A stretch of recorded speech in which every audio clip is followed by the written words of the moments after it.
వెన్నుపోటు అంటే ఎవరికి వెన్నుపోటు పొడుస్తారు, ఎవరు పొడుస్తారు? సార్ వెన్నుపోటు దినోత్సవం కాదు సార్. జగన్మోహన్ రెడ్డి దోల తీర్చే రోజు కూడా దగ్గరలోనే ఉంది. ఇప్పుడు ఈ రోజు చెప్పుకోవడం కూడా ఏం లేదు వైఎస్ఆర్సీ పార్టీలో. ఈ యొక్క అత్యధిక మెజారిటీని చూసి ఆయన మైండ్ సరిగా పనిచేయట్లేదు. ఆ 5 సంవత్సరాల్లో ఆయన చేసినటువంటి రాష్ట్రాన్ని ఎంత సర్వనాశనం చేయాలో అంత సర్వనాశనం చేశారు. కాబట్టి మరి సీఎంగా ఉండేటప్పుడు ఏం చేశారు ఆయన? ఎందుకు ప్రజల్లోకి రాలేకపోయారు? జూన్ 4 కల్లా జైలుకే పోతాడు, అంత దొంగోడు మళ్ళీ దొరకడు. అసెంబ్లీకి రాకుండా మీడియా సమావేశాలు పెట్టి అచ్చిపుచ్చి జార్జిపుచ్చి సోల్ చేస్తే ఎన్ని కుదరదండి. అసలు వెన్నుపోటు అనే పదానికి డిక్షనరీలో జగన్మోహన్ రెడ్డి చదువుకుంటే ఆ పదానికి ఒకే ఒక పేరు ఉంటుంది, వెన్నుపోటుకి ఎదుర్కొంటా, అది జగన్మోహన్ రెడ్డి పేరు. ఇంత పెద్ద వ్యక్తి ఈ రోజు తల్లి కడుపున తన్ని చెల్లెలకి పంపించి వాళ్ళ అనుచరులతో చెల్లెలకి అక్రమ సంబంధాలు కట్టించి అవమానపరిచి నీకు సిగ్గు లేదా? అదే రాజశేఖర రెడ్డికే కదా నువ్వు పుట్టావు. జగన్మోహన్ రెడ్డి జూన్ 4న వెన్నుపోటు దినోత్సవంగా జరుపుకుంటుందని చెప్పి చెప్తారు. నిజంగా జూన్ 4 వెన్నుపోటు దినోత్సవంగా చేసుకుంటారా?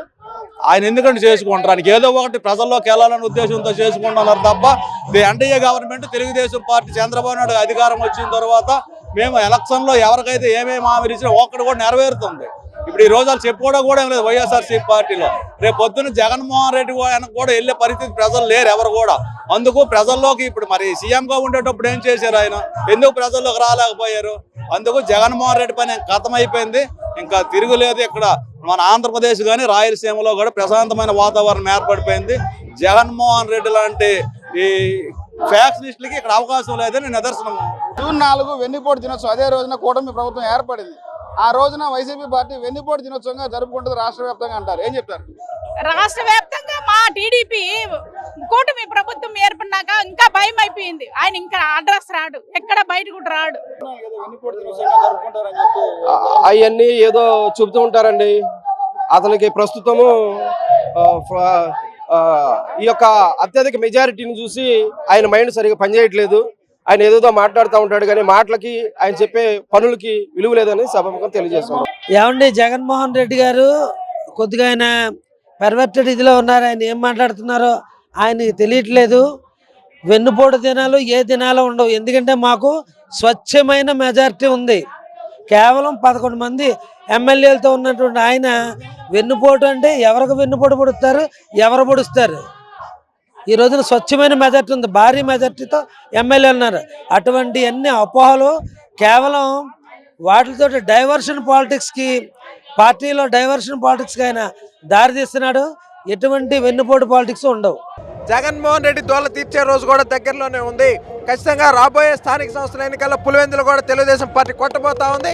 ఖచ్చితంగా ప్రజలు కూడా దానికి సంసిద్ధత వ్యక్తం చేస్తా ఉన్నారని కూడా తెలియజేస్తాం. ఇంకా వాళ్ళకి వైసీపీ వాళ్ళకి ఏం జరుపుకున్నా ఇంకా వాళ్ళకి లేదు, అయిపోయింది. ప్రజలు ఇచ్చారు, ఆ ప్రజలు ఇచ్చిన దాన్ని వాళ్ళు నిలబెట్టుకోలేకపోయారు. ఆ 5 సంవత్సరాల్లో ఆయన చేసినటువంటి రాష్ట్రాన్ని ఎంత సర్వనాశనం చేయాలో అంత సర్వనాశనం చేశారు. కాబట్టి వాళ్ళ ఆలోచనలు ఈ భ్రమలోనే తప్ప ప్రజల్లో మట్టికి ఏమాత్రం లేదు. సార్ వెన్నుపోటు దినోత్సవం కాదు సార్. మీరు అందరూ చూశారు, అంటే ఎవ్వరూ ఊహించలేదు. ప్రజలందరూ సైలెంట్గా అక్కడ డిసిషన్ అయితే ఇచ్చారు. ఓటింగ్ ద్వారా వాళ్ళు సైలెంట్గా ఓటింగ్ ద్వారా నిరూపించారు. ఎందుకంటే చంద్రబాబు నాయుడు గారు అయితేనే రాష్ట్రాన్ని రక్షించగలరు, ఆయన అనుభవంతో నిజంగా ఆయన మన రాష్ట్రాన్ని అప్పుల నుంచి బయటికి పడేయగలరు, పెట్టుబడులు తేగలరు అని చెప్పి నమ్మకాన్ని వాళ్ళు చూపించారు సార్. జనమందరూ కార్యకర్తల కష్టం ఒక ఎత్తు, చంద్రబాబు నాయుడు గారి మీద ప్రజలకున్న నమ్మకం ఒక ఎత్తు. ఆ రోజు మరి 4వ తారీఖున విజయం సాధించడం అయితే చూస్తాం. దాని విషయంలో మాత్రం అలా చేయడం 100కి 100 రూపాయలు అది ఖండిస్తున్నాం. అది చాలా తప్పు. ఎందుకంటే కూటమి ప్రభుత్వం వచ్చిన తర్వాత చాలా మంది ప్రజలు ఆనంద ఉత్సవాలు వెలుపుచ్చుతున్నాయి. అదంతా జూన్ 4 చేసేదంతా దొంగ, అది నడదు. ఆ జూన్ 4 కల్లా జైలుకే పోతాడు, అంత దొంగోడు మళ్ళీ దొరకడు. ఆల్రెడీ అన్ని ఉన్నాయి అతని దగ్గరే. మందు అందరికి ఇప్పుడు మందు దగ్గరికి వెళ్తే స్కాన్ అవుతుంది. ఆ రోజు మందుకు స్కాన్ ఉండేది, డబ్బులు ఇచ్చి తెచ్చేసుకున్నారు. డబ్బు అంతా దాచి తెప్పి ఈ రోజు ఏదైనా చేస్తాడు. అదంతా దొంగ పరిపాలన చేశాడు. మనుషుల్ని ఎలా కొట్టాలా, ఎలా చంపాలా, ఎలా బెదిరించాలో అన్నీ చేశాడు. అన్ని కేసులు పెట్టాడు. కార్యకర్తలను 5 సంవత్సరాలు నరకం చూపించాడు. అదంతా ఇవాళ అనుభవిస్తున్నారు. వాళ్ళు ఒక్కొక్క జైలు పాలైపోతున్నారని చెప్తున్నాం. జూన్ 4న వెన్నుపోటు దినోత్సవంగా జరుపుకుంటాం వైసీపీ చెప్పింది. అదే రోజున ఎన్డీఏ కూటమి అధికారం వచ్చి 1 year అవుతుంది. ఏం చెప్తారు మీరు? ఎన్డీఏ కూటమి ద్వారా మేము ఒకటే చెప్పదలుచుకున్నాం, ఈ 2029 కూడా మాదే.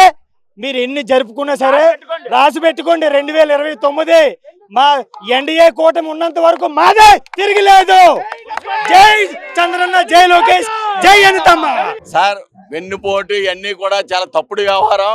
పార్టీ ముఖ్యం, కన్న తల్లి ఎంత గొప్పదో పార్టీ అంత గొప్పది. పార్టీని నిలబెట్టుకోవడం కోసం తెలుగుదేశం పార్టీ కార్యకర్తలు ఎంత ముందుకని వెళ్తారు. వీళ్ళందరూ ఏంటంటే పప్పం గడుపుకోవడం కోసం ఈరోజు 11 సీట్లతో ఏం చేయాలో తోచగా ఈరోజు కాలక్షేపం చేసుకుంటున్నారు. వాళ్ళ పని వాళ్ళు చేసుకోనండి, మనందరం ఆనందంగా పండుగ చేసుకుంటున్నాం. వాళ్ళు విసుక్కున్న విసుక్కుంటారు, దాని సంగతి దాన్ని వదిలేయండి. అసలు పిచ్చెక్కిందండి. ముందు జగన్మోహన్ రెడ్డిని అసెంబ్లీకి రమ్మానండి. అసెంబ్లీకి 11 సీట్లు ఇస్తే అసెంబ్లీకి వచ్చి మాట్లాడమనండి.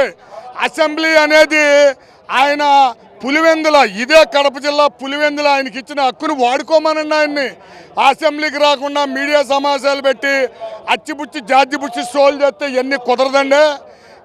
జూన్ 4న ఏమీ పెట్టలేడు.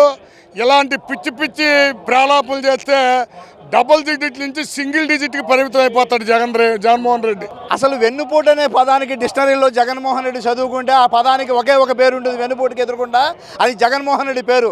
ఎందుకంటే తండ్రి చనిపోయినప్పుడు ఎటువంటి పాషాణమైన కొడుకైనా సరే తండ్రి బాడీ ఎక్కడుంది తండ్రి కోసం తపన పడతాడు. అదే టైంలో ఎమ్మెల్యేలు సంతకాలు సేకరిస్తూ తాను ముఖ్యమంత్రి కావాలనుకున్నటువంటి వ్యక్తికి వెన్నుపోటు అనే పదం మాట్లాడేందుకు కూడా అర్హత లేదు. చంద్రబాబు నాయుడు గారు వెన్నుపోటు పలవల, నందమూరి నారా కుటుంబ సభ్యులందరి అంగీకారంతో ఆయన బాధ్యతలు చేపట్టాడు. 95 తర్వాత మళ్ళీ 99లో కూడా చంద్రబాబు గారి నాయకత్వం అద్భుతంగా ఉందని చెప్పి మరొకసారి ప్రజలు కూడా తీర్పిచ్చారు. దాన్ని వెన్నుపోటు అంటే ఎవరు ఒప్పుకోరు. తెలుగు తమ్ముళ్లే కాదు, తెలుగు రాష్ట్ర ప్రజలు కూడా ఎవరు ఒప్పుకోరు. రాష్ట్ర వ్యాప్తంగా వాళ్ళేందంటే జరుపుకునేది, వాళ్ళ అమ్మకి తల్లికే వాళ్ళు చెల్లికి ఆ రకంగా తరిమేస్తే, తల్లి పుట్టించిన తల్లి పార్టీకి ఆమెకి ఇది చేసి అది కూడా రాపించుకుంటే వైఎస్ రాజశేఖర రెడ్డి కొడుకుగానే జగన్మోహన్ రెడ్డికి గుర్తించారు. కానీ ఎవరికో పుట్టిన అతనైతే అతను సీఎం అయ్యేవాడు కాదు, ప్రజలు గుర్తించేవాళ్ళు కాదు. అలాంటిది తల్లి కడుపున పుట్టే తల్లికి కడుపులో ఉన్నప్పుడు తనితే అది ఒక విషయము. ఎందుకంటే కళ్ళు ఉండవు, మెదడు ఉండదు, కడుపులో ఉంటాడు పిల్లోడు అనుకుంటారు. ఇంత పెద్ద వ్యక్తి ఈరోజు తల్లి కడుపున తన్ని చెల్లెలకి పంపించి వాళ్ళ అనుచరులతో చెల్లెలకి అక్రమ సంబంధాలు కట్టించి అవమానపరిచి, నీకు సిగ్గు లేదా? అదే రాజశేఖర రెడ్డికే కదా నువ్వు పుట్టావు. షర్మిల అదే రాజశేఖర రెడ్డికి పుట్టింది, జగన్ ఆ రెడ్డికే పుట్టాడు. అయితే జగన్ చెల్లెలంటే నీకు అవమానం లేదా? అలాంటిది నువ్వు చెల్లెలపైన ఇన్ని అరాచకాలు చేస్తే ఇంకా ప్రజలపైన ఏ రకంగా చేస్తావు? ఇది పరిస్థితి.